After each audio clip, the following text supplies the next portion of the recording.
Hey everybody, this is Goomba Mike recording a Avison Restore draft for the mtgnoob, which just came out today. This is our first pack. It looks overall not really too strong. We have an Emancipation Angel here, and we have a Spirit Away. Besides that, there's not really any cards that really call out to us. I feel like blue's fine in this set. It's got a lot of efficient bounce. White's pretty good too. But Spirit Away is a really powerful effect, although the set is a little on the fast side. But I'm gonna take it anyway. I think it's the right pick here.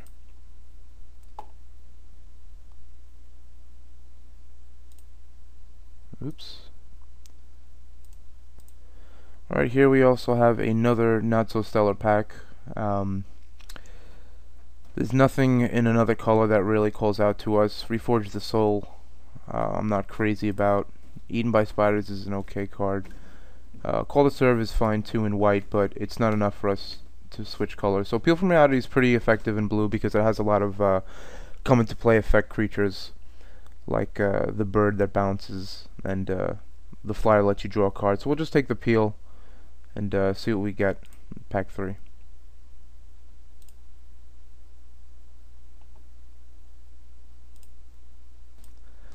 Alright, this is also another not so stellar pack. We have Malignus here, which I'm not crazy about because it doesn't have trample, it doesn't have a way to get through, despite coming into play as a 10/10. The Mad Prophet is probably the strongest card in this pack. Bone Splinters, Human Frailty are fine, but I don't particularly like black. I've seen Homicidal Seclusion used to pretty good effect sometimes, but I feel like I have to draft kind of a deck around it, and I don't want to do that here. So I'm just going to go with the Mad Prophet, which is pretty much the strongest card in the pack. Alright, here we get this is a very good pack now. We got Barter in Blood, an Executioner, Wolfear Evangel, and a Latch Seeker, which is very strong. We're not sure on our second color just yet. We could take the black, but the Latch Seeker is a fine card to take in blue. It's still very strong. It's very quick, and there's no reason to take another color here, because none of these cards are so much more powerful than Latch Seeker that we have to stray away from blue right now. So we'll just take the Seeker and see what comes up in the next pack.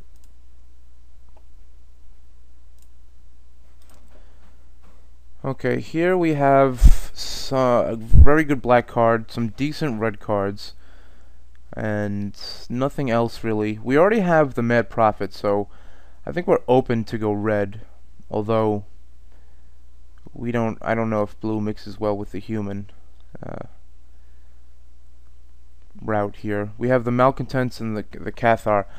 I don't know how many humans we're going to have if we're going blue, but I feel like the Cathar is a fine card anyway, just by itself. Just is a decent beatdown card, so I don't know if we're going to take the Malcontents here.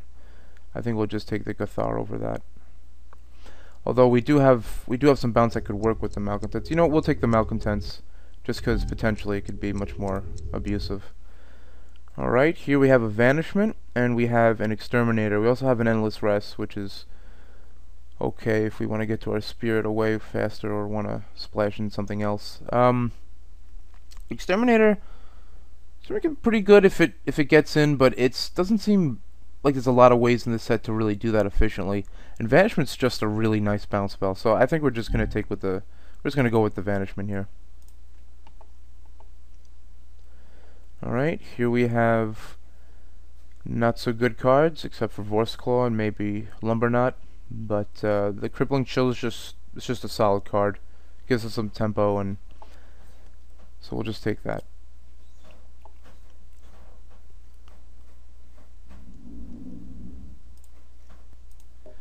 Alright, here we have not really much to choose from here. We have a Lunar Mystic, which I don't know how much we're going to be able to abuse. We have the Poltergeist, which isn't really going to do anything for us. The Predator's Gambit is pretty good, but I already passed the Seclusion and a bunch of black cards, so I don't know if I'm going to be going into the keep one creature there and start beating with the plan. So I'll take the Mystic, see what we can do with it.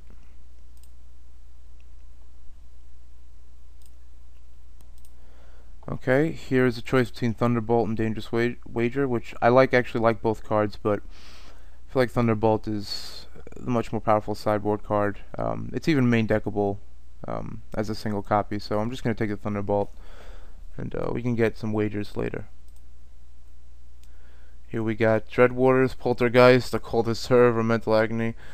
The Coldest Serve is the best card in the pack, but I'm not really one for counter drafting even this late. So we'll just take the Poltergeist, although we have no intent on playing it. We have Ghost Form, Unhallowed Pack, and Snare the Skies. Ghost Form makes our Poltergeist much more playable, but that's still no reason to take it. The Unhallowed Pack, we'll just let the black keep flowing. I think we've let that go already. Alright, so we have some red here. 2 playable cards. I like Aggravate a lot. Scalding Devil is fine, but he just doesn't really do it, especially since it's a faster set. He's not gonna have the chance to sit there and really ping away at the opponent. So Aggravate's a much more active and powerful card. We'll take that. Neither of this really matters. We'll just take this. We'll hide that because we're not gonna play that.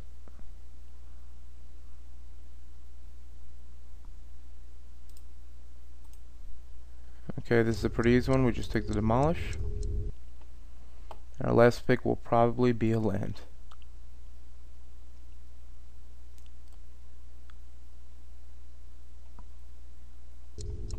Okay. On to pack 2. Alright, that wasn't so bad. We got some pretty good spells. I'd say we definitely need some more efficiency in the creature aspect of this deck, but we can certainly pick that up. Okay, here we have Vigilante Justice, which it's a pretty strong card if we get the right cards going. Although we did pass the card that put 3 tokens into play already. We have a Burn at the Stake, which is a very powerful card, and we have Pillar Flame and Mad Prophet, which are both strong. The Exterminator, like I said before, I'm not too crazy about, and we also have Evanishment. So this gives us a lot of selection here. I think I'm tempted just to take the Burn at the Stake, just because it can just outright steal a game, and it's just really plenty unfair. It looks like we're leaning more towards blue with the double Latch Seeker, the double blue symbol here at the 3-drop, but I don't think that's any real reason not to take Burn at the Stake at this point. We could just go the safe route and take the Pillar, but I think if we can do unfair things, we should do them, so we'll take the Burn at the Stake. Alright, here we don't have as much of a selection. We have Geist of Fire, which gets rid of a weenie. We have the Thatcher Revolt, and we have Tandem Lookout. I don't know if the Thatcher Revolt is really going to work on our deck right now. We only have the Malcontents. We passed the enchantment that lets us do 1 damage for each of them, so I think we're just going to play it safe and go with the Lookout, because we should get some flyers and some evasion, which he's pretty good with, especially the Latch Seeker, so we'll just grab the Lookout then. There's also a Windcrafter, but I feel like Lookout is the much more powerful effect. Alright, here we have the choice between a Tormentor's Trident, which seems okay, but I'm also not so crazy about. We have the Mad Prophet, which is probably the strongest card for us, so we'll just go ahead and take that. Mass Appeal, I don't know how strong that card is. I mean, if it draws me 2, maybe 3 cards, it's fine, but it doesn't tower over Mad Prophet, so we'll just grab that. Alright, here we have a choice between Vanguard or the Malcontent, really. Oh, there's a Croon Striker, which I think I'll take because our creatures are not too efficient. We actually don't have a 2-drop yet. Although I feel like the Vanguard's probably the stronger card overall. I think we're going to take this just to smooth out our curve and our creature base. Okay, here we have a choice between the best card in this pack really for us is Stormkirk. I don't like the idea of sporting a double blue at the 3-drop and a double red at the 4-drop, but it doesn't look like we have much choice at this point, and there's really nothing else in this pack for us to take, so we'll just take the Stormkirk. Okay, here we have the choice between a Smuggler, a Riot Ringleader, Ghostly Flicker. We have a few choices here. We don't seem to have too many come into play effect abilities right now. Actually, I'd say we really don't have any at all. But the Smuggler is a strong card with many of the cards you can get in red-blue. Something we still have the potential to abuse it. While Ringleader is it's a solid 3/2 for a 3-drop. So I think we're just gonna go with the ringleader, just because we need to improve our creature base, and we don't necessarily need to take any chances with the smuggler. So we'll just grab the ringleader. All right, I think this is. I don't know if this was our pack. No, it wasn't. It was not. We have a choice between Vanishment and Cathar. Vanishment's the stronger card overall, but I'm thinking we have some 3-drops here. I think we'll take the Vanishment actually. We don't really need to grab the creature that badly right now, so we'll just take the Vanishment just because it's the stronger card. All right, here we have a choice between Malcontent and Thatcher Revolt.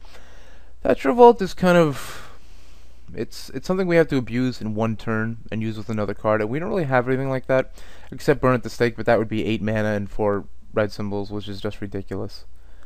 We have Ringleader and Croon Striker, which it works with, but I don't feel that's really efficient enough, and I have no problem taking the Malcontent since we do have a good human count here, and it's a fine 3-drop, so we'll just take the Malcontent. Here we have a choice between a Vanishment and a Mad Prophet. This is really where, just if we want the extra bounce or the extra card efficiency, I think we're gonna go with the bounce because it looks like we're gonna have a pretty smooth curve here. We'd like to grab some more Croon Strikers or 2-drops in the red-blue slot, but I think we're gonna go with the Vanishment here. And here is nothing really spectacular. We'll take the Guise of Fire in case we see some weenies we need to extinguish. Okay, here we have Tormentor's Trident and 2 cards, which I'm not really crazy about. So I'll just take the Trident. We don't really have that much evasion, to be honest, so we're probably not going to play it, but it's certainly far more playable than either of these two. Here we got a late Vanguard. We'll just take it. That's a nice little prize. Alright, I will not play Malicious Intent under any circumstances, so I'll just take the natural end here. Predator's Gambit we'll take, and we'll take the Mountain, going to pack 3. Okay, so this is a solid pack. This is a pretty easy pick. The Conscript is just ridiculous. It works with the Peel from Reality, and we don't have too much tech besides that, but we don't really need it because it's just a powerful effect once it comes out, so that's a pretty simple one. Alright, here we have a decent pack. Now, I'm tempted not to take the Latch Seeker in this pack, although it's the strongest card for us, because it looks like this deck is really leaning towards red, more so than blue. And I don't want too funky of a mana base. The Drake is a fine card, although the Seeker obviously is stronger. I have a lot of stuff in the 5 slot, so I'm not necessarily comfortable with taking the Vanguard. And it's nice to have another evasion to work with our lookout. So we'll just take the Drake, despite it not being a human. We also have the Thatcher Revolt, which at this point I still don't feel comfortable. I don't feel like we have enough cards that work with it, really. So we'll just take the Drake for good measure. Alright, here we have pretty much a Lightning Prowess. There's nothing else in here for us to take. We don't really work too well with the Scab. We do have the Conscript and such, but I don't want that many 5 and 6 drops in my deck. And the Prowess is just a solid card, so we'll go with that. Here we have pretty much the Lancer. He's the best creature here for us. The Alchemist is a human, this is a human, but these effects are not nearly as good as just giving us ourselves first strike, so we'll go ahead and take the Lancer. Here we don't have much to pick. We could play the Lighthouse, which is a fine card. The Stone Right is okay too, but I'm actually not all that excited about that card. I would like some more 1 or 2 drops, essentially, but I think here we just take the Lighthouse, because the Stone Right is just not, it's not very good. Alright, here we have some more efficient bounce. I guess we take it. We have 14 creatures right now. all of which we're probably going to play, so we won't have to worry about running short or anything like that. So we could take the Into the Void. So it looks like we have a pretty fast red-blue deck. Unfortunately, our 2-drop slot is not really occupied though, so it's not as fast as it could be.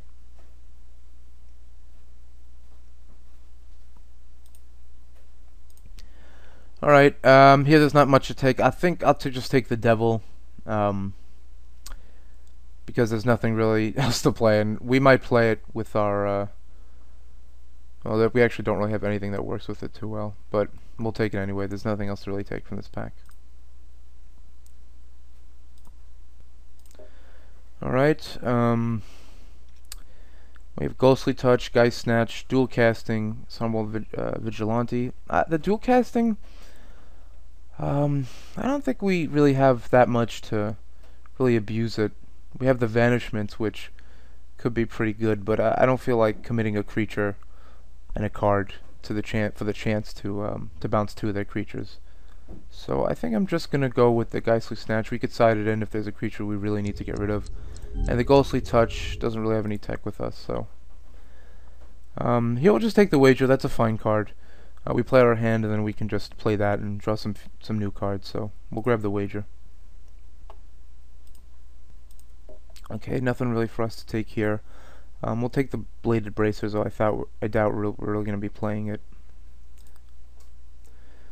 Here we'll just take the Unhallowed Pact away. I guess it's the strongest card here, and we're not playing anything else.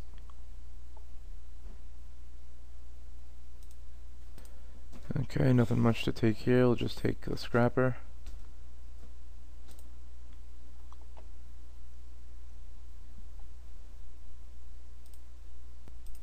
Alright, here we'll just take the Demolish. Malicious Intent here. And the Plains. Alright, so our deck looks okay. We have a lot of bounce. We have some pretty efficient creatures in the 3-drop. A lot of 3-power ones, so we'll see what we could come up with this. So we definitely want to run these cards. Let's Lookout, certainly. The Latch Seeker might be something we can't play efficiently because of our mana base, but we'll take a look at the end of all this. I don't see any reason not to play all the Vanishments, especially since we can just rip them. I'm not sure about the Spirit Away either, since it's a little slow at this point. Got the Thunderbolt. Just get our creature base out there mostly. Definitely run the Prowess regardless. We have Mad Prophet here. So we have the Zealous Conscripts, which we definitely want to, and we definitely want to run Burn at the Stake. So it looks like we have some tech with the humans and all. It's not as fast as I'd like it to be, but it's still pretty efficient. We have plenty of bounce. So I guess with this deck, we're just gonna try to get out there, move their blockers, and hope to finish them off with the Burn at the Stake, or possibly our Spirit Away, which I'm not sure if we're gonna put in, because I don't know if this deck we really even want to bother to get to 7 mana. How much evasion do we have? We have 1, 2, 3. We have 3 evasion, so we're not going to put in the Trident. I think we'll throw in the Latch Seeker, even though we're probably going to end up running 10-7. I don't feel the most comfortable with, but I think we need another creature here, and I think it's worth running that gambit. Although we want to play the Lighthouse, which makes me want to play the Latch Seeker even less. We have Dangerous Wager to throw in there, and the Aggravate, which are fine, but I would like to up it to 14 creatures. I think 13 is a little low, especially with our kind of deck. So this is a choice of if we want to play, because if we play the Latch Seeker, not gonna feel comfortable running the Lighthouse. I don't want to run 8/8 and 1 and a Lighthouse, so that I don't feel comfortable with that. Although we don't really have any double red symbols, as far only the Stormkirk. and the burn at stake, obviously. Maybe we can run 881. I don't think that's asking for too much, or it's too ridiculous. So we'll go with that. So we have our Latchseeker. So it's a question if we want to play Spirit Away, or really the Malicious Intent or the Aggravate. The Aggravate would work better with our deck, to get them to swing into us, and then just be able to attack them. Kind of a finisher card. But the Spirit Away is a really powerful effect, and it's hard to just let go. Alright, I decided we're just gonna play the Spirit Away. It's just way too powerful to ignore. And we have the Mad Prophets to kind of set up whatever we need to set up. We'll play the Lighthouse, and I think we're gonna go 9-7 with this deck. There's just too many red cards we need to play early on, and we can't really miss them. So 9-7, and the Lighthouse seems to be the best choice. Alright, well, that was the draft. We'll see you guys in round 1.